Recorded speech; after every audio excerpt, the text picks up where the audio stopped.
नमस्कार दोस्तों, आप सभी को रक्षाबंधन की बहुत बहुत शुभकामनाएं। किसी की सदा अब बुलाती नहीं है, अदा भी तेरी अब लुभाती नहीं है। वबा ने सभी को परेशान किया है, असर भी दुआ दिखाती नहीं है। खड़ी मौत सर पे नजर आ रही है, जुगत कोई अब काम आती नहीं है।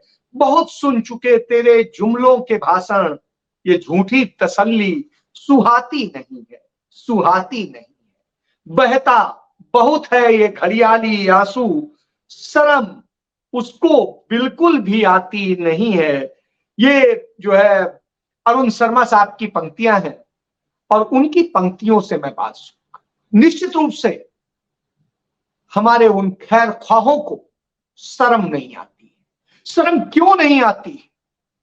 क्योंकि वो चीन जैसे देशों के आगे कहते हैं बड़ी इकोनॉमी है, हम उससे कैसे कर सकते हैं।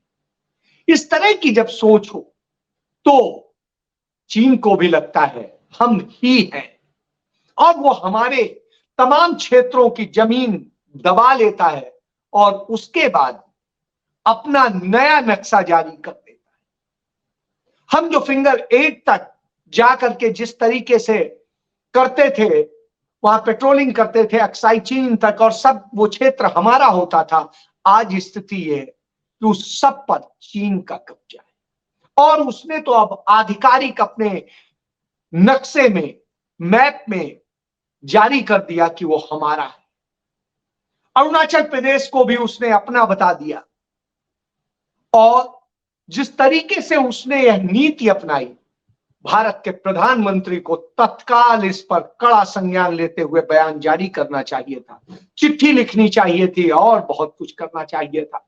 लेकिन आज 3 दिन हो रहे हैं और 3 दिन बाद भी हमारे प्रधानमंत्री कुछ नहीं कर, न कुछ बोल रहे हैं, न उनकी हिम्मत हो रही। 28 तारीख को उसने नक्शा जारी कर दिया तो 28 का पूरा दिन निकल गया, 29 निकल गया, आज 30।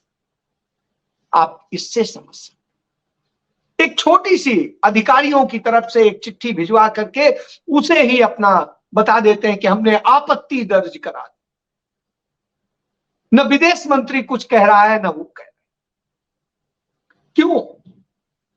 क्योंकि शायद डर है, वह डर जो उन्होंने तमाम देश के लोगों में भरा है कि आएंगे तो हम ही, और इस डर से लोग उनसे पंगा लेने से डरते। लेकिन जहां हम नहीं बोल रहे हैं, हमारे साथ अन्याय हो रहा है, हम कुछ नहीं कर रहे हैं, ब्रिटेन ने एक बहुत बड़ा काम कर दिया। उसने ताइवान को अलग देश की मान्यता दे दी और उसकी इस मान्यता के साथ में चीन तिलमिला उठा है। लेकिन भारत यह हिम्मत नहीं कर सका कि इमीडिएट वो अपनी कैबिनेट बुलाता और प्रस्ताव पारित करता कि हम ताइवान को अलग देश की मान्यता देते। यह हिम्मत भारत नहीं कर सका, लेकिन यह हिम्मत ब्रिटेन ने कर दिखा। तो यह स्थिति होती है, वो जमीन हमारी दाब रहा है, सब कुछ हमारा कर रहा है, हमारे को व्यापार घाटा हमारे ऊपर थोप रहा है, बावजूद इसके हमारा प्रधानमंत्री इतना कायर है क्या? यदि इतना कायर है, जो कहता था कि 56 इंची का और लाल आंखें दिखाऊंगा, तो शर्म आती। राहुल गांधी ने इसी को लेकर के बड़ा स्पष्ट कहा कि मैं तो सालों से इस बात को कहता चला आ रहा हूं कि चीन हमारे साथ किस तरीके से छल कर रहा है और वो हमारी जमीनें दबा रहा है और सब कुछ कर रहा है। बावजूद इसके हमारे प्रधानमंत्री और उनका पूरा मंत्रिमंडल, उनकी सरकार, उनकी पार्टी कुछ भी चीन के खिलाफ बोलने की हिम्मत नहीं करती, चीन का चा नहीं बोल पाते।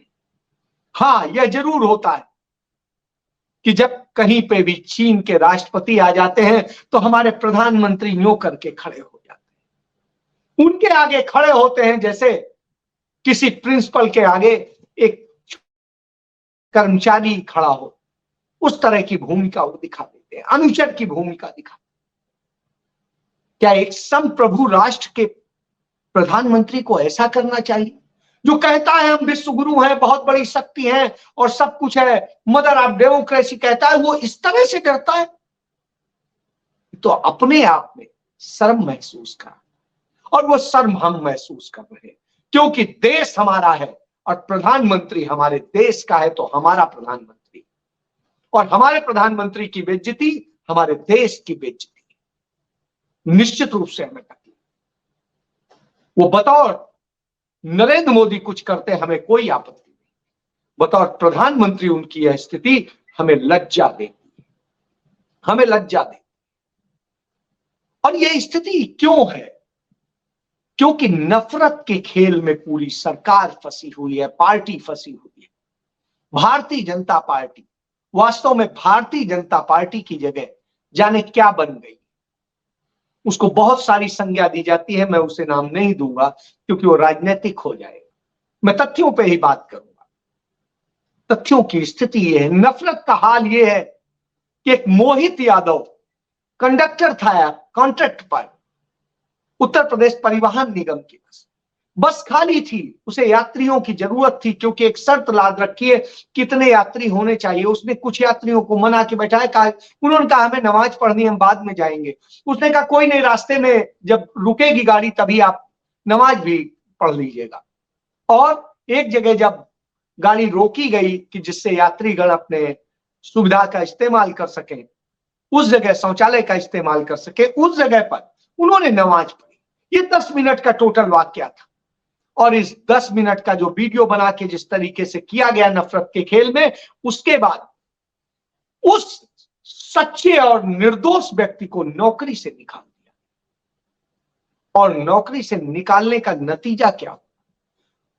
उसके घर में आर्थिक और दूसरी तमाम परेशानियां थी, वो नहीं फेस करने की स्थिति में था और उसने आत्महत्या कर ली। उसकी आत्महत्या के लिए कौन जिम्मेदार? सिर्फ और सिर्फ भारतीय जनता पार्टी की सरकार और वह ब्यूरोक्रेसी जो नफरत से भर दी गई है। वो ऑफिसर्स, वो लोग उसकी मौत के लिए जिम्मेदार है। और इस मौत को सनद रखना होगा हमें आपको, क्योंकि एक युवक ने, नवयुवक ने, जिसका पूरा भविष्य पड़ा था, उसका पूरा परिवार उस पर डिपेंड था, उसको हमने बर्बाद करने का काम किया है। इस नफरत की स्थिति क्या होती? इसी तरीके से एक ये मोहित यादव, एक मोनू मानेसर है, वो भी यादव है, और वो नफरत का खेल खेल रहा है, लगातार खेल रहा है। उस पर पूरी बेबस है हरियाणा सरकार, कुछ कार्रवाई नहीं कर पाती, झूठी बातें करती है, अपनी वाहवाही खुद ही कर लेती है।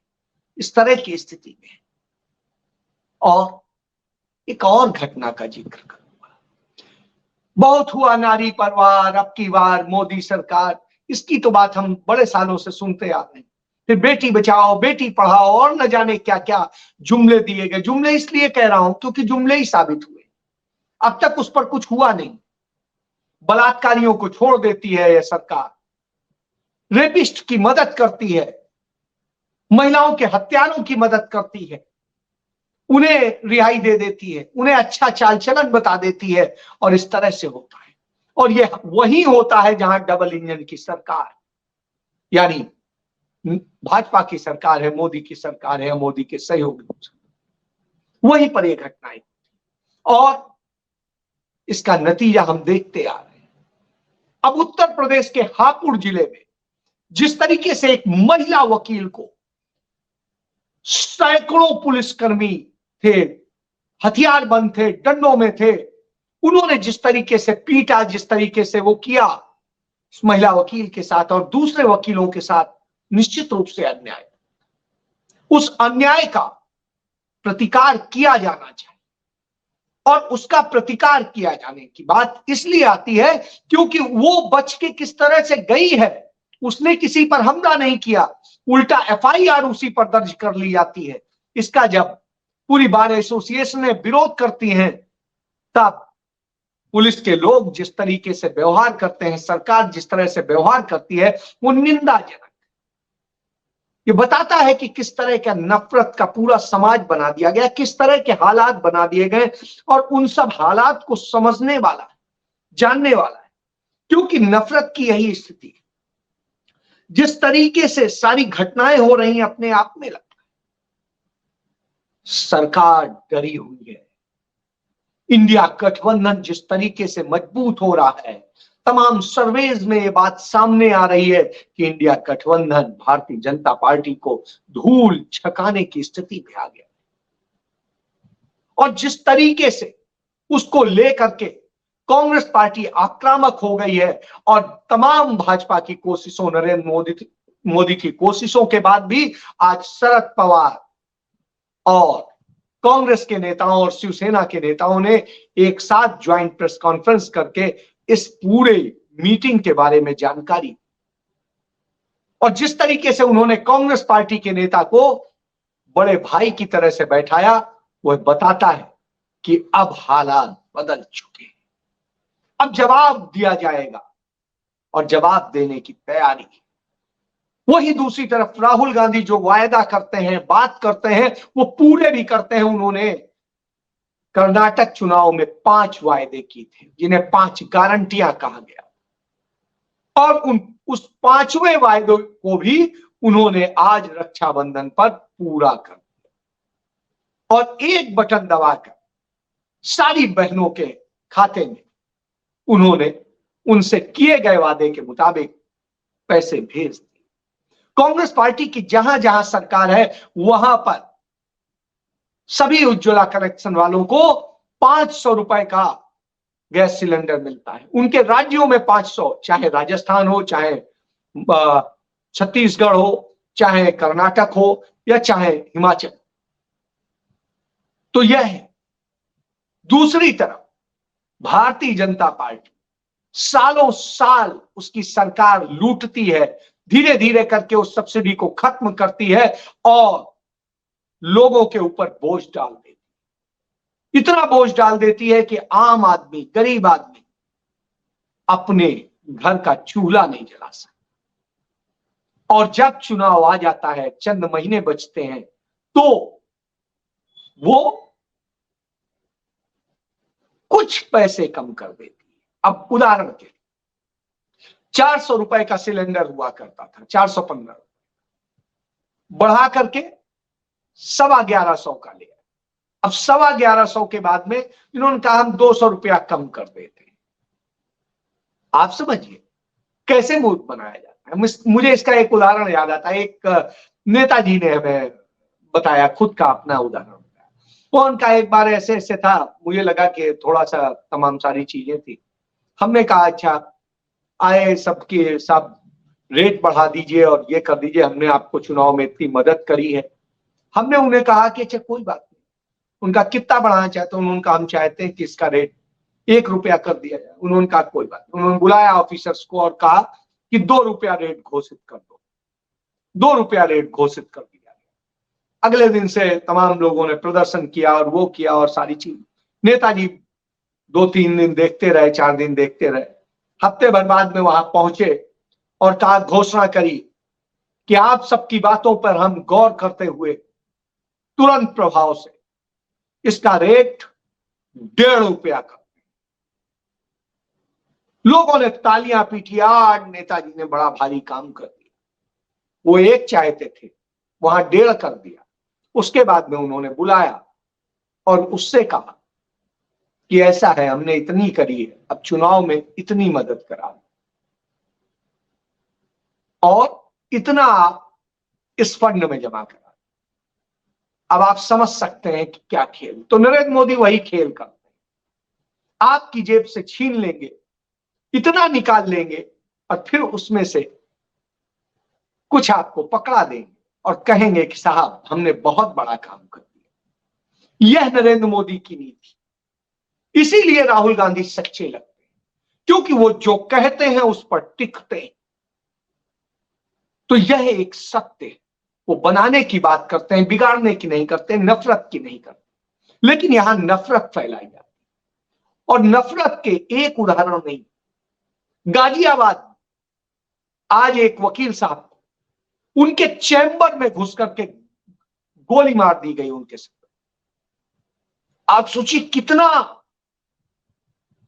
अपराधी भयमुक्त हो चुका है। आम लोग नहीं हो चुके हैं, अपराधी भयमुक्त हो चुका है कि उसे ये भी फिक्र नहीं कि वकील के चैम्बर में गोली मार दी। मुझे याद है कि मैं हिंदुस्तान अखबार का संपादक था आगरा, और वहां पर एक वकील को आगरा कचहरी के अंदर घुस करके गोली मारी गई थी। यही योगी का राज था, ये योगी का ही राज था। जब हाथरस में बेटी के साथ में जो हुआ हम सब ने देखा, तमाम जगह जो हो रहा है वो हम देख रहे हैं। इसके बाद ये डबल इंजन की सरकारें, तो इन सरकारों से आप क्या भरोसा? ये ना आपको खाने को दे सकते हैं, ना आपको सुरक्षा दे सकते हैं, देश की सीमाएं असुरक्षित कर देंगे और सब चीजों को बर्बाद कर देंगे। तो वही रणनीति चल रही है, और जब वही रणनीति चल रही हो तो उस स्थिति में आ जाता है कि आप इन सब को लेकर के किस तरीके से कर, अरुणाचल, अक्साई चीन, ये सब चीन अपने में दिखा रहा है और आप बोल नहीं रहे। ब्रिटेन उस पर इतना बड़ा एक्शन ले रहा है कि उसको डरा दे रहा है, और आप ये कर रहे हैं निश्चित रूप से ये, क्योंकि आपका झूठ और आपका डरपोकपन आज दिखने लगा है, सब कोई देख रहा है। इसलिए जरूरत है कि एक ऐसे लोग के साथ खड़ा हुआ जाए जो सचमुच बहादुर हो और लड़ने की हिम्मत रखता हो। तो वह चेहरा जब हम ढूंढते हैं हिंदुस्तान में, तो सिर्फ और सिर्फ राहुल गांधी में नजर आता है, जो किसी से नहीं डरता, न ईडी से, न सीबीआई से, न इनकम टैक्स से, न पुलिस से, न किसी और से, न अदालतों से। वो हर जगह, उसने सुप्रीम कोर्ट में कहा हम माफी मांगने नहीं आए, हम आपसे अपना हक और इंसाफ मांग। सोचिए किसी को सजा हो चुकी हो और वो ये कह रहा हो, और यही बात उस शख्स ने जिला अदालत में भी कही थी, लोअर कोर्ट में भी कही थी और हाई कोर्ट में भी कही थी। यह होता है कि डरो मत, तो नीति होती है।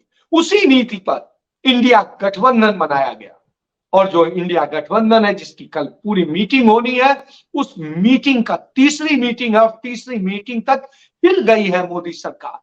नरेंद्र मोदी की जवान लड़खड़ा रही है बोलने में, और स्थिति यह है कि डरे हुए से लगते हैं। आपको याद होगा जब दूसरी मीटिंग हो रही थी कर्नाटक में, तो उस समय उन्होंने तत्काल अपनी एनडीए की मीटिंग बुला करके और कहा हम 38 दल हैं, और उन 38 में से 25 दल ऐसे थे जिनका एक भी सांसद नहीं, और उनके अलावा जो सारे दल हैं उन सबको मिलाकर के उनका टोटल वोट 2.25 करोड़ बनता है, जबकि कांग्रेस गठबंधन के साथ में, इंडिया गठबंधन के साथ में शामिल हुए जो बाकी दल थे उनका 13.5 करोड़ वोट बनता है। आप इससे समझ सकते हैं। तो उस स्थिति में यह डर दिखाई दे रहा है, और बिल्कुल दिखाई दे रहा है। तो आज उसी डर के कारण नरेंद्र मोदी की एनडीए ने अपना एक पोस्टर वार शुरू कर दिया है।